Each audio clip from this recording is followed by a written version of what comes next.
Here's the big challenge of life. You can have more than you've got because you can become more than you are. That's the challenge. And of course, the other side of the coin reads, unless you change how you are, you'll always have what you got.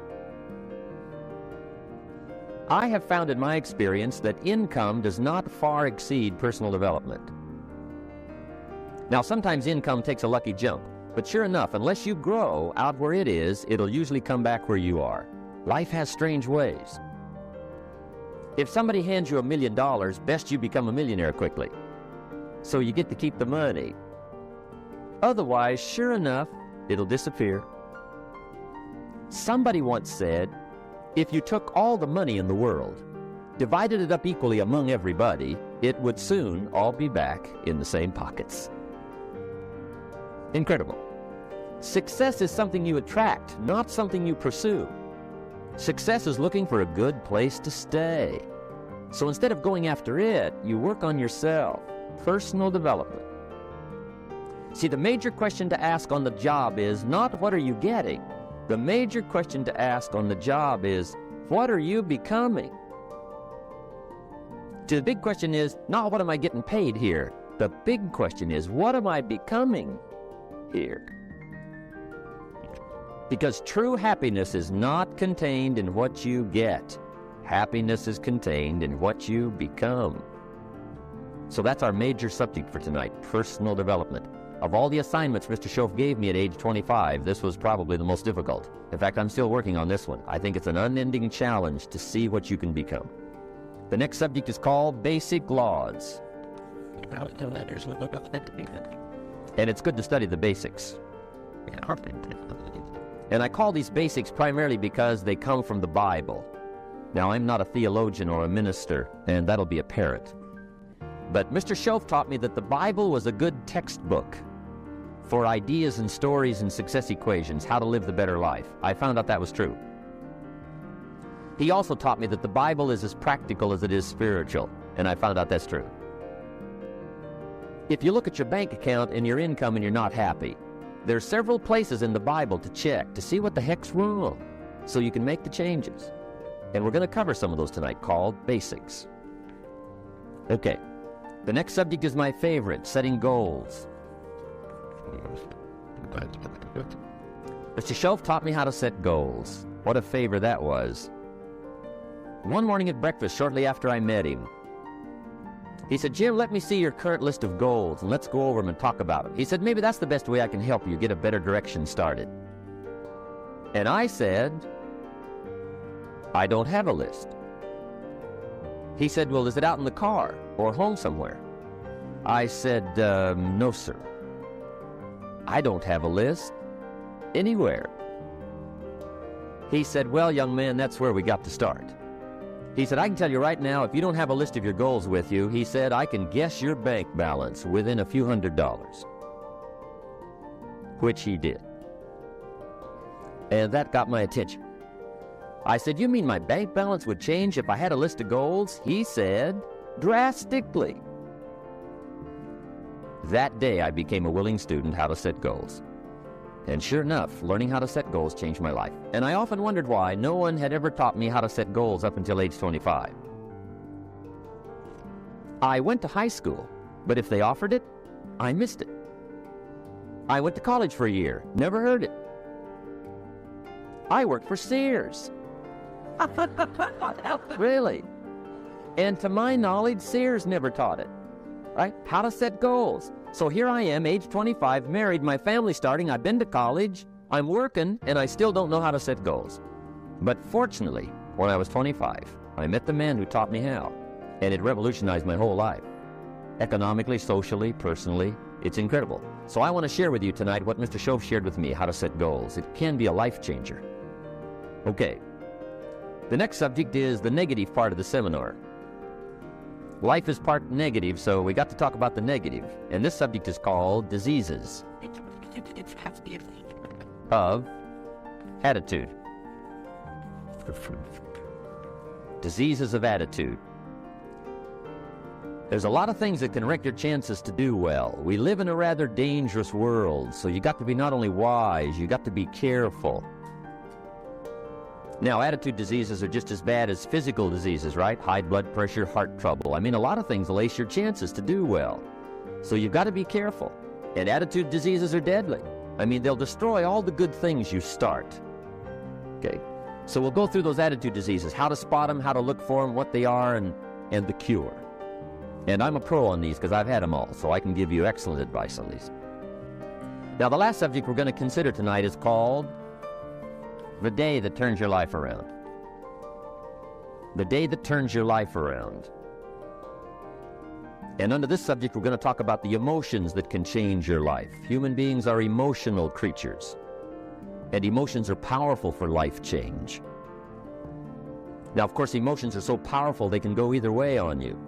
Emotions can either build or destroy.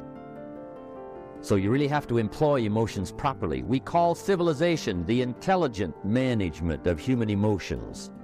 If you can intelligently apply your emotions in the right direction, no telling what can happen. Could turn your life around one day would be sufficient.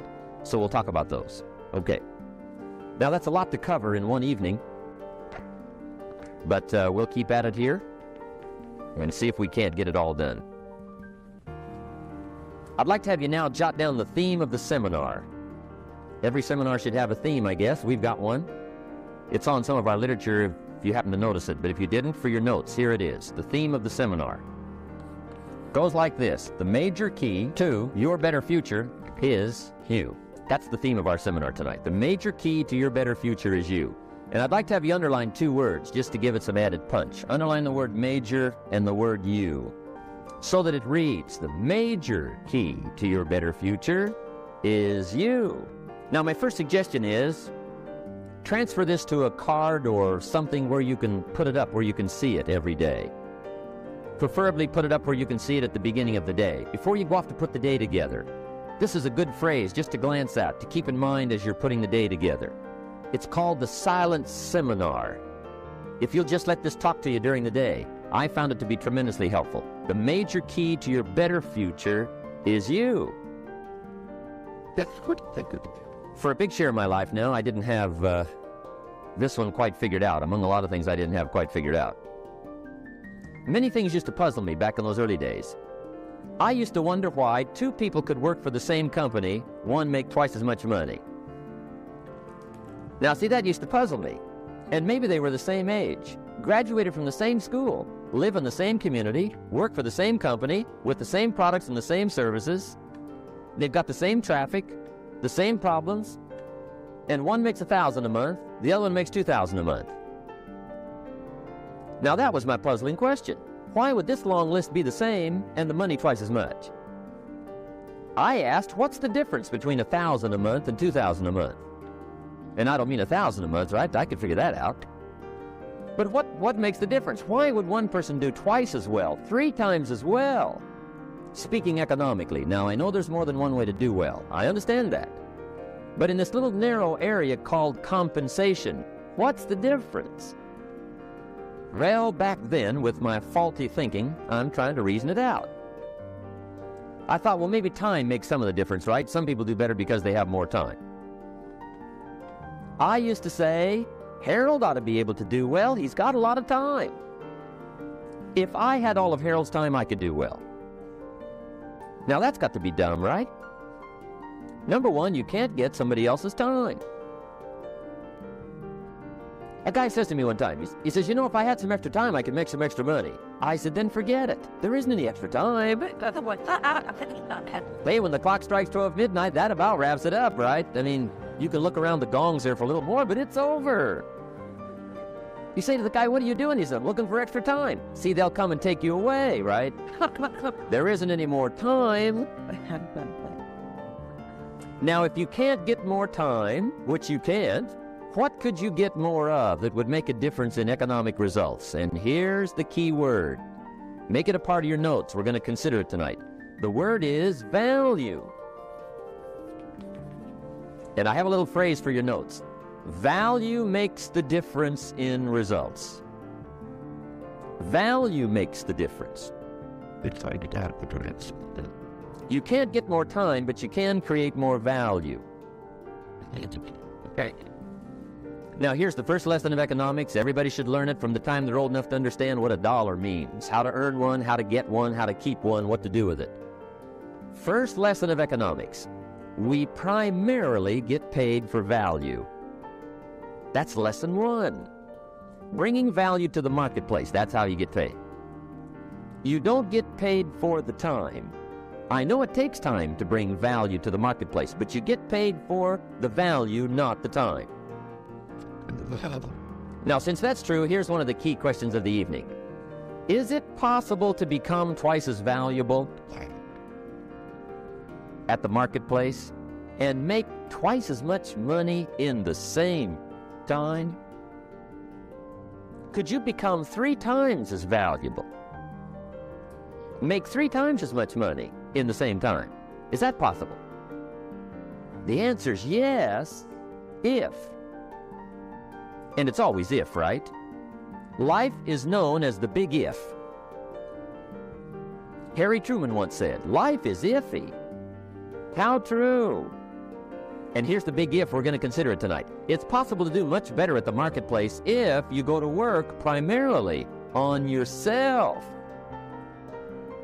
And that's the theme of our seminar tonight.